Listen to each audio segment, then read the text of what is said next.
Hello, welcome everyone. आज RC column का design का एक न्यूमेरिकल सॉल्व करने जा रहा हूँ। ये शॉर्ट कॉलम है, एक्सियली लोडेड कॉलम है। इस डिज़ाइन प्रॉब्लम में एक ख़ास बात यह है कि इसमें कॉलम का क्रॉस सेक्शन भी ज्ञात करना है और उसके साथ साथ कॉलम में प्रयोग किए जाने वाला steel, longitudinal steel, lateral steel, ये दोनों की मात्रा भी ज्ञात करनी है।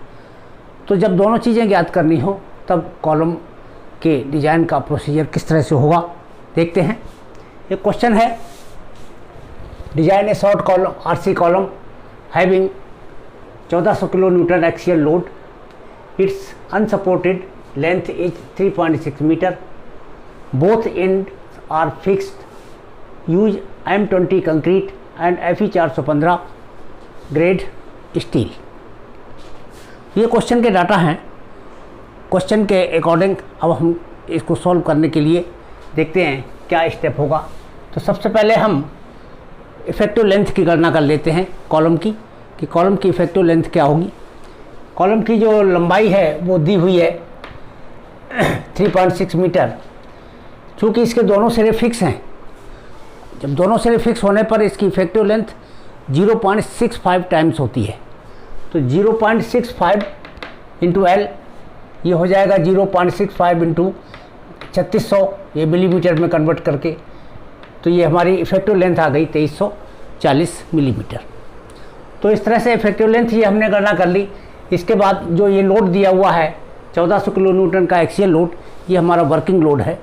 और वर्किंग लोड के कारण हमको डिज़ाइन में चूँकि लिमिट स्टेट मेथड से करना है, इसलिए पहले हम फैक्टर्ड लोड की गणना करेंगे। और फैक्टर्ड लोड जो होता है वो 1.5 टाइम्स वर्किंग लोड होता है। तो 1.5 इंटू पी, ये करके पी का मान 1400 रखेंगे, ये हमारा 2100 किलो न्यूटन आ गया। ये हमारा फैक्टर्ड लोड हुआ। फैक्टर्ड लोड जब हमने ज्ञात कर लिया, इसके बाद देखिए अब कॉलम के में दो चीज़ें चूँकि अननोन है, तो अननोन दो होने की वजह से हम जो बेसिक रूल्स दिए हैं कॉलम के बारे में कि स्टील की मात्रा 0.8% से लेकर 6% के बीच में रखी जा सकती है, इसी के आधार पर हम अपनी स्वेच्छा से स्टील का परसेंटेज मान लेते हैं। मोस्टली कॉलम में जो स्टील का परसेंटेज माना जाता है वो 1% से 2% के बीच में एज्यूम कर लेते हैं क्वेश्चंस में। तो यहाँ पर हम 1% स्टील कॉलम में एज्यूम करके कॉलम का डिज़ाइन करेंगे। आप चाहें 2% भी कर सकते हैं, 1.5% भी कर सकते हैं, कुछ भी कर सकते हैं, 2 से ज़्यादा भी कर सकते हैं। हाँ, लेकिन मोस्टली जो है 1% स्टील पर्याप्त होती है। तो फिलहाल 1% स्टील का एज्यूम करते हुए ASC कंप्रेसिव स्टील का जो एरिया है वो ग्रॉस एरिया ऑफ कॉलम, यानी कॉलम का जो ग्रॉस एरिया है, टोटल एरिया, उसका 1% ले लिया जाता है। तो 1% जब करेंगे तो 0.01 हो जाएगा। तो ये ASC की वैल्यू हमारी 0.01 AG हो गई। AG इसमें कॉलम का ग्रॉस एरिया है। इसके बाद एरिया ऑफ कंक्रीट निकालेंगे हम। इस कॉलम में केवल कंक्रीट का एरिया कितना होगा, तो ग्रॉस एरिया में से स्टील का एरिया जो ये डाला गया है, जहाँ पर स्टील, वहाँ की कंक्रीट हटानी पड़ी, इसलिए इस एरिया को हम घटा देते हैं। तो ग्रॉस एरिया में से कंक्रीट का, स्टील का एरिया घटा देंगे ASC। तो ग्रॉस एरिया AG, स्टील का एरिया 0.01 AG मान रखा है हमने, इसमें से इसको घटाएंगे तो ये 0.99 AG आ जाता है। इस तरह से ASC की वैल्यू हमारी ये आ गई और ASC की वैल्यू ये 0.01 AG हो गई और AC की वैल्यू 0.99 AG हो गई।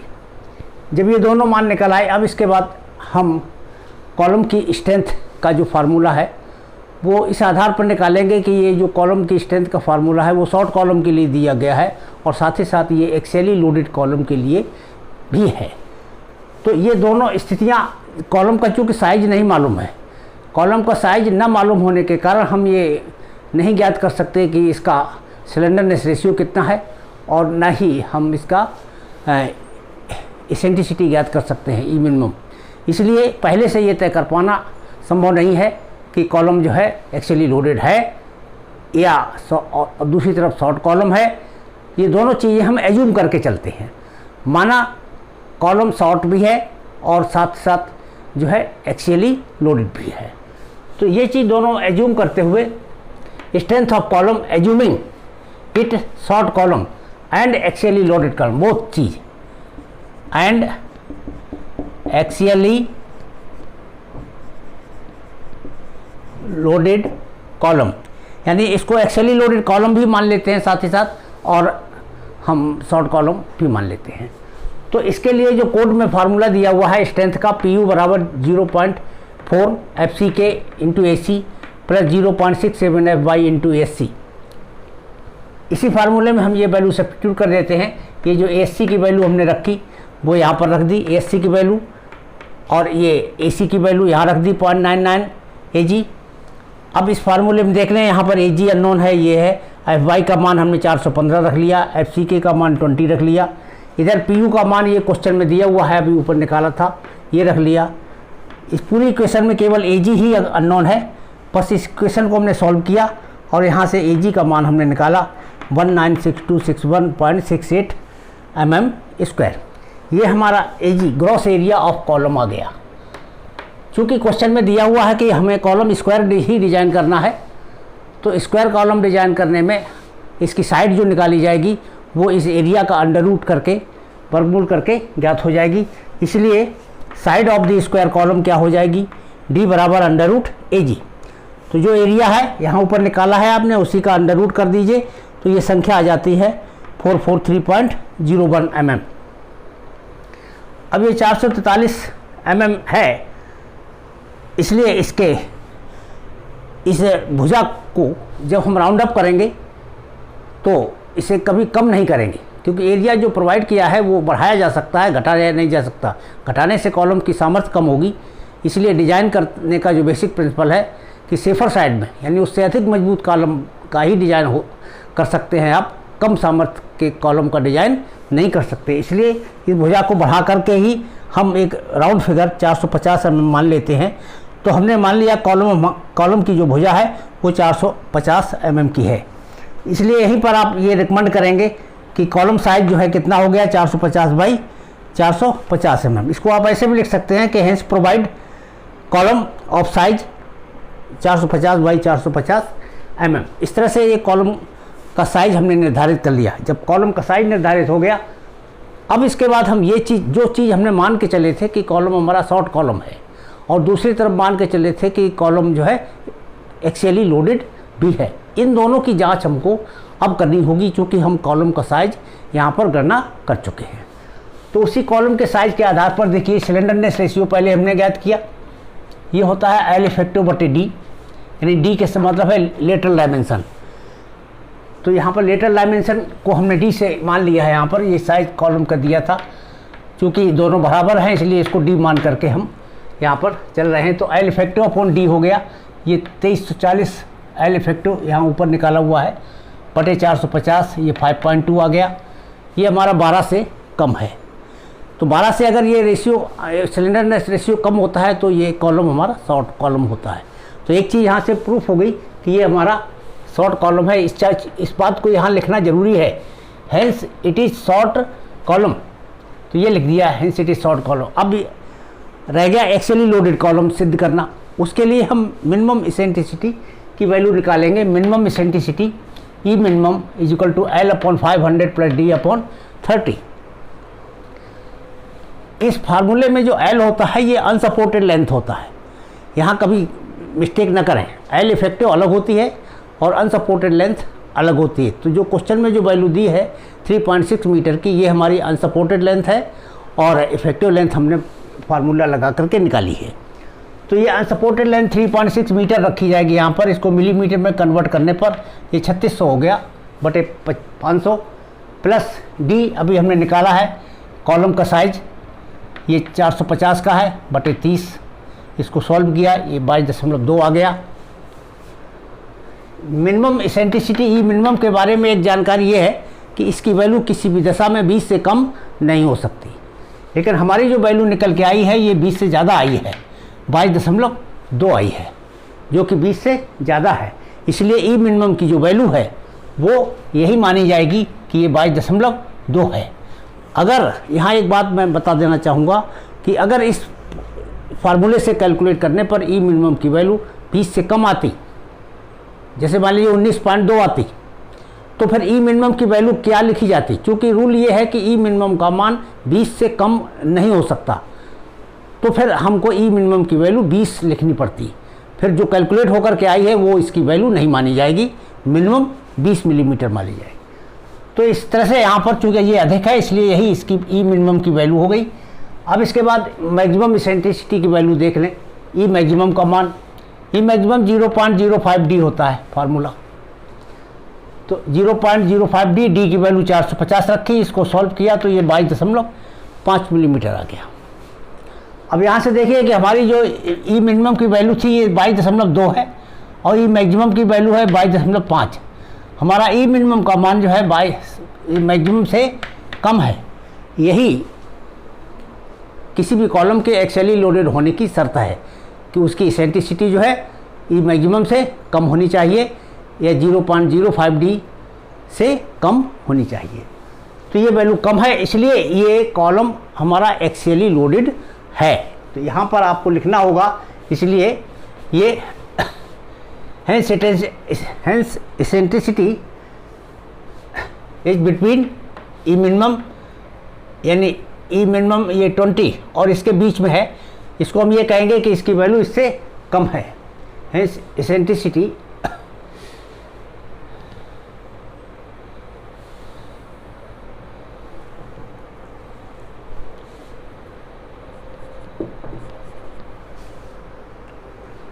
इसको केवल इतना लिखेंगे कि hence eccentricity is less than its maximum value 22.5, यानी ई मैक्सिमम से इसकी कम है, इसलिए ये हमारा शॉर्ट कॉलम है। So the column can B, ये इस लाइन की कोई ज़रूरत नहीं, ऊपर हम समझा चुके हैं। यहाँ ये मैंने कहा था कि ई मिनिमम की ये वैल्यू है और ई मैक्सिमम का ये मान है, इसका मान इससे कम है, इसलिए तो column can be designed as axially loaded short column. तो ये हो गया हमारा एक्सियली लोडेड शॉर्ट कॉलम हमारा आ गया। और जब ये यहाँ से एक्सियली लोडेड शॉर्ट कॉलम आ गया तब इसके बाद एरिया ऑफ स्टील निकाल लीजिए। कितना लिया था? 1%। लेकिन अब यहाँ जो 1% एरिया लिया जाएगा वो हमारे एक्चुअल एरिया का लिया जाएगा, क्योंकि इसकी कॉलम की जो भुजा कैलकुलेट होने से आई थी वो हमारी आई थी 443 और हमने इसको 450 मान लिया था। इस तरह से कॉलम का ग्रॉस एरिया थोड़ा बढ़ गया। तो जो वास्तविक एरिया है कॉलम का वो है 450 बाई 450। इसका 1% कैलकुलेट किया जाएगा। इस पॉइंट पर को विशेष रूप से ध्यान रखें कि जो कॉलम एक्चुअल है, प्रोवाइडेड है, जो उसकी भुजा तुमने मान रखी है उसके आधार पर कॉलम का ग्रॉस एरिया निकालिए और उसका 1% कीजिए। तो इस तरह से 2025 mm² एरिया ऑफ स्टील की वैल्यू आ गई। एरिया ऑफ स्टील जब निकाल लिया, अब इसके बाद हमको खाली डाया ऑफ बार और कितनी छड़ें, नंबर ऑफ बार्स, ये 2 चीज़ें बतानी है कि कॉलम में कितने डाया की कितनी छड़ें डाली जाएंगी। इस काम के लिए पहले तो ये एक आधार तो ये है कि हम ये मान लें कि हम केवल कोने पर 4 छड़ें ही डाल रहे हैं, केवल 4 छड़ें डाल रहे हैं, तो फिर कितने व्यास की छड़ जो है होनी चाहिए। इस आधार पर एज्यूमिंग 4 बार्स, इसको लिखिए, फिर एज्यूमिंग 4 बार, 4 छड़ें मानते हुए एक छड़ का एरिया कितना हो जाएगा। ये टोटल एरिया जो है 2025 में 4 का भाग लगा दो तो एक छड़ का एरिया यहाँ से ज्ञात हो गया। इसको उसके एरिया का जो फार्मूला है एक छड़ का π/4 × φ², इसके बराबर कर दीजिए। तो यहाँ से फाई यानी डाया ऑफ बार कितना निकल गया? 25.39, ये ज्ञात आ गया। इसका मतलब 25.39 मिलीमीटर की छड़ डाल सकते हैं, लेकिन ये छड़ होती नहीं है, इससे बड़ी छड़ ही डालनी पड़ेगी। और जो उपलब्ध छड़ें होती हैं वो 25 के बाद 28 mm की होती है। तो हम यहाँ पर 28 mm की 4 छड़ें कॉलम के चारों कोनों पर डाल सकते हैं। एक तो हो गया provide 4 numbers bars of 28 mm dia, 4 numbers 28 mm dia bars, ये मेन बार्स हो गई या लॉन्गिट्यूडनल बार्स हो गई। एक तो ये प्रोसीजर हुआ, इस तरह से हम तय कर सकते हैं। दूसरा एक तरीका ये भी होता है कि हम अपनी स्वेच्छा से छड़ का कोई भी व्यास मान लें। कि मान लो हम ये छड़ डाल रहे हैं, अपनी स्वेच्छा से चुन लें। तो इस स्टेप का जो तरीका है यूजिंग, मान लीजिए हमने स्वेच्छा से 18 mm का व्यास चुन लिया, तो 18 mm का व्यास चुन करके फिर हम नंबर ऑफ बार्स की गणना कर लेते हैं कि देखो कितनी छड़ें आती हैं। तो ये टोटल एरिया है 2025, इसमें एक छड़ के एरिया का भाग लगा दो, तो 18 mm की जो छड़ होती है उसका जो एरिया है वो 254 mm² होता है। ये इसकी टेबल से भी हम देख सकते हैं और इसका एरिया अलग से हम निकाल भी सकते हैं।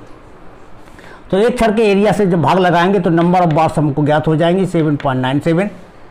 इसको हमने से 8 नंबर मान लिया। तो अब यहाँ देखिए 18 mm की छड़ें डालेंगे तो ये 8 छड़ें निकल के आती। इसका मतलब है इसमें हमको ये 8 छड़ें डालनी पड़ेंगी। हाँ, इस कॉलम में एक बात और, यहाँ तो ये 18 mm मानने पर 8 निकल आया। हो सकता है जब आप स्वेच्छा से कोई छड़ का व्यास चुनेंगे तो ज़रूरी नहीं कि वो ठीक 8 आ जाएगा, नंबर ऑफ बार 6 भी आ सकता था। आपने कोई छड़ चुनी और ये उससे निकल के आ गया कि नंबर ऑफ बार्स 6 डालनी पड़े। तो इस कॉलम में या तो आप 4 छड़ें डालेंगे या 8 डालेंगे, 6 नहीं डाल सकते क्योंकि 6 भुजाएं बराबर हैं चूँकि दोनों तरफ। अगर हम बढ़ाएंगे एक एक छड़ तो दोनों तरफ हमको बढ़ानी पड़ेगी। तो ऐसा नहीं होता कि नंबर ऑफ बार 6 अगर निकल आई हैं तो हम 2 अपनी तरफ से बढ़ा दें, उसको फिर हमको एडजस्ट करना पड़ेगा, फिर उसका व्यास घटा करके नंबर ऑफ बार्स बढ़ानी पड़ेंगी। तो ये हो सकता है एक ट्रायल में ये चीज़ न निकले, या तो 8 छड़ें निकल आएँ या फिर 4 छड़ें निकल आएँ। 4 या 8 ही छड़ें केवल डाल सकते हैं। इसे हम वैसे भी निकाल सकते थे 8 छड़ें हम मान लें डायरेक्ट, जैसे उसमें 4 मान लीजिए, हमने 8 मान ली। अगर 8 मान लेते हैं तो इसमें इस एरिया में 8 का भाग लगाओ और इसी फार्मूले का प्रयोग कर दो। इसमें 8 का भाग लगा के इस एरिया का प्रयोग कर दो, यहाँ से डाया निकल आएगा, वो 18 से कम आएगा, से 18 करके 18 mm बार्स हम चुन सकते हैं। तो ये हमारे मेथड हैं जिसके आधार पर हम डाया ऑफ बार और नंबर ऑफ बार्स चुन सकते हैं। अब ये हमारे पास 2 ऑप्शन है, या तो हम इसके हिसाब से करें या फिर इसके हिसाब से करें, या तो 28 mm की 4 छड़ें डालें अथवा 18 mm की 8 छड़ें डालें। तो फाइनली हम आगे जो क्वेश्चन ले जा रहे हैं वो सेकंड ऑप्शन को लेकर के हमने एज्यूम कर लिया कि मान लीजिए कि हमने ये 18 mm की 8 छड़ें डाली।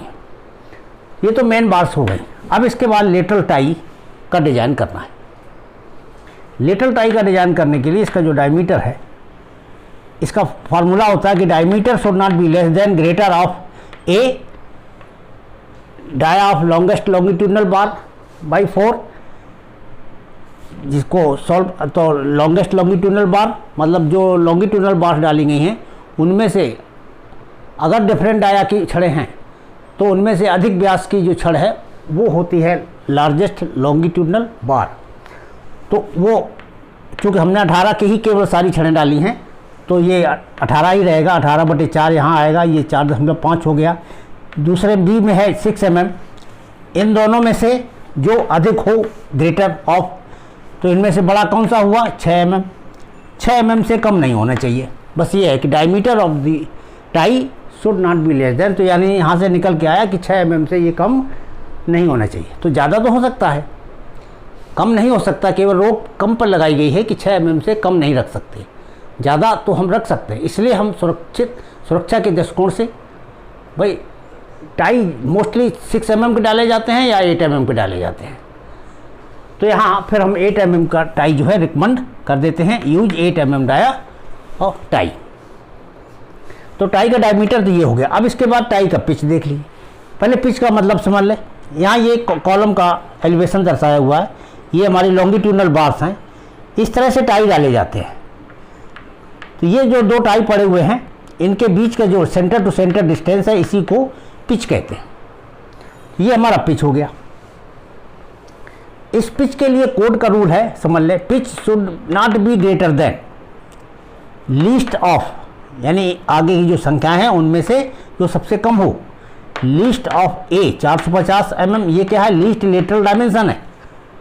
पहले कॉलम में था लीस्ट लेटरल डायमेंशन, कॉलम के जो कम भुजा हो, ये भुजा और ये भुजा जो दोनों में कम हो, क्योंकि यहाँ वर्गाकार है इसलिए दोनों बराबर हैं, तो ये 450 ही लिखा जाएगा, इसलिए 450 मिलीमीटर लिखा गया। दूसरे में है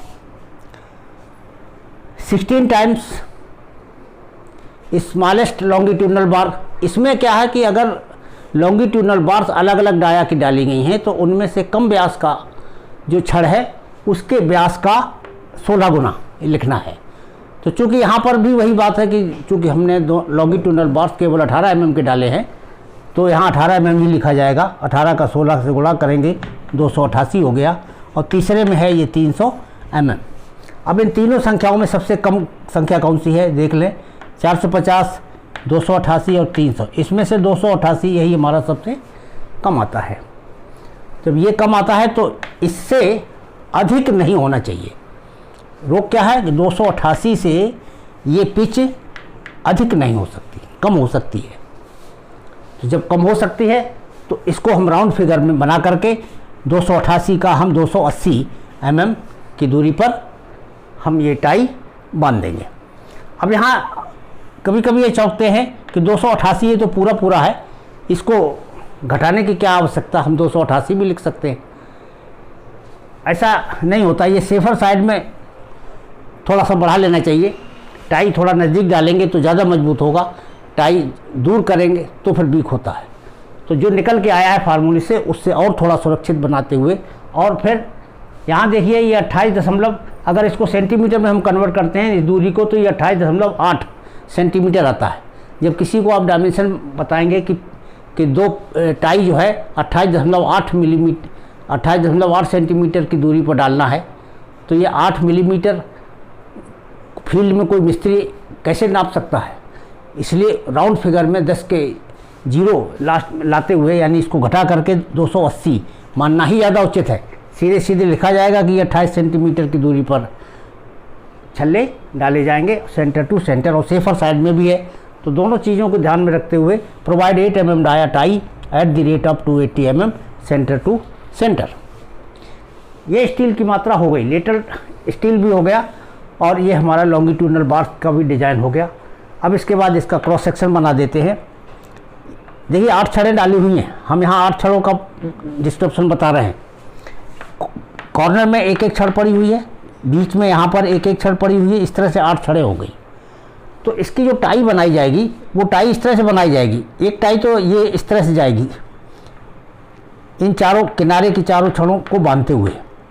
जो ये बीच बीच में छड़ें पड़ी हुई हैं इनको बांधने के लिए ये टाई जो है इस तरह से डाली जाएगी, इस डायरेक्शन में ये अलग से बनेगी। तो यहाँ पर क्या हो गया, एक टाई ये हो गई, एक टाई ये हो गई। ये दोनों टाई एक ही स्थान पर हैं। जैसे यहाँ पर देखिए, यहाँ से यहाँ तक ये एक टाई समझ में आ रही है कि एक टाई है, लेकिन यहाँ पर एक टाई नहीं, ये इस तरह की ये 2 टाई हो गई, लेकिन इन दोनों को गिना एक ही जाएगा। तो ये पेयर ऑफ टाइज जो है इसको एक टाई कहा जाएगा। ये जो दोनों का जोड़ा है टाई का, ये जोड़ा ही एक टाई कहलाएगा। तो यहाँ पर भी ऐसे ही इसी तरह से 2 टाई पड़ी होंगी, यहाँ पर भी इसी तरह से ये 2 टाई पड़ी होंगी। तो हर जगह 2-2 टाई है, इस तरह की छड़ें। तो ये है इसके टाई बांधने का तरीका।